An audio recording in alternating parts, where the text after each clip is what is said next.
Bitcoin. Anda pasti udah sering dengar kan? Mungkin beberapa dari Anda bahkan udah punya. Tapi pernah kepikiran nggak sih, apa yang sebenarnya bisa menghancurkan Bitcoin? Hari ini kita akan kupas tuntas semua ketakutan terbesar seputar Bitcoin langsung dari pandangan seorang praktisi yang sudah berpengalaman. Nah, banyak banget nih yang khawatir.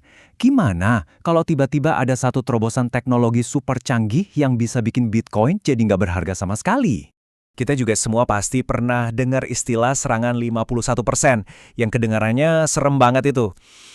Tapi apa sih artinya? Dan apa benar bisa terjadi? Dan pertanyaan paling pamungkas, gimana kalau fondasi dari semua ini, yaitu internet, tiba-tiba mati total? Apa jangan-jangan kekuatan terbesar Bitcoin ini justru jadi kelemahan paling fatalnya?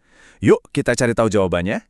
Oke, jadi kita bakal bahas satu persatu ya, mulai dari ancaman kuantum, terus mitos soal penambang yang mau ambil alih, skenario internet mati, lalu kita masuk ke cara paling aman buat jaga Bitcoin Anda, dan terakhir kita lihat dampak nyatanya tuh buat apa sih? Oke, kita mulai dari ancaman yang paling kedengeran kayak di film fiksi ilmiah, komputasi kuantum. Menurut pakar kami, nih ya, bahkan kalaupun ada komputer kuantum, butuh waktu minimal 50 tahun buat mecahin satu private key Bitcoin. Bukan beberapa jam atau beberapa hari loh, tapi 50 tahun. Belum lagi ngomongin biayanya. Bayangin deh, buat bangun dan jalanin komputer kuantum itu butuh biaya yang gila-gilaan. Perangkat kerasnya super mahal, perlu pendingin nitrogen cair, dan tagihan listriknya luar biasa besar. Ini jelas bukan proyek iseng-iseng di garasi rumah. Jadi, intinya gini, penyerang itu bakal rugi bandar. Mereka harus keluarin miliaran dolar selama puluhan tahun cuma buat kemungkinan mencuri beberapa koin. Secara ekonomi, ini tuh investasi yang, ya, bodoh banget. Oke, dari ancaman futuristik, kita pindah ke mitos yang lebih sering jadi omongan. Ide kalau para penambang bisa mengambil alih jaringan. Namanya serangan 51%. Kedengarannya serem ya? Tapi pertanyaannya, kalaupun ini terjadi, penyerangnya itu sebenarnya bisa ngapain aja sih? Nah, ini dia yang menarik. Ada perbedaan besar antara apa yang orang takutkan sama kenyataannya. Penyerang itu nggak bisa loh ngambil Bitcoin dari dompet Anda. Mereka juga nggak bisa mengubah aturan main Bitcoin. Yang paling mentok bisa mereka lakukan itu, ya curang, pakai koin mereka sendiri. Istilahnya double spending. Ibaratnya, ini tuh rencana bisnis yang ancur banget. Ngapain coba habis miliaran dolar cuma buat ngerusak nilai aset yang lagi diserang? Begitu serangan ini ketahuan publik, kepercayaan ke Bitcoin langsung anjlok. Nilai koin yang mereka dapetin juga ikut hancur.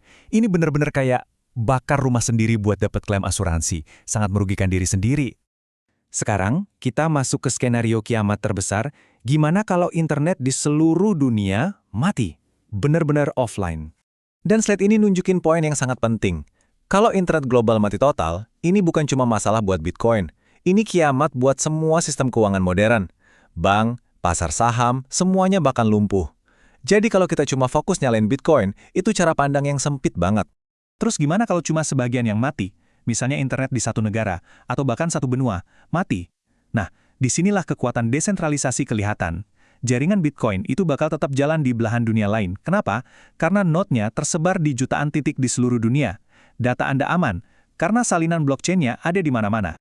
Oke, jadi kalau ancaman-ancaman besar di tingkat jaringan itu ternyata nggak praktis, terus apa dong yang harusnya kita khawatirkan? Jawabannya, keamanan pribadi. Nah, disinilah letak risiko yang sesungguhnya.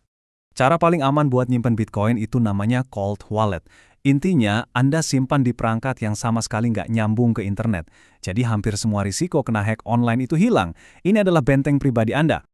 Nah, kita udah ngomongin soal keamanan melulu. Sekarang kita geser sedikit ke soal kegunaan. Kenapa sih semua ini penting? Coba lihat, contoh nyata yang satu ini. Dampaknya kuat banget.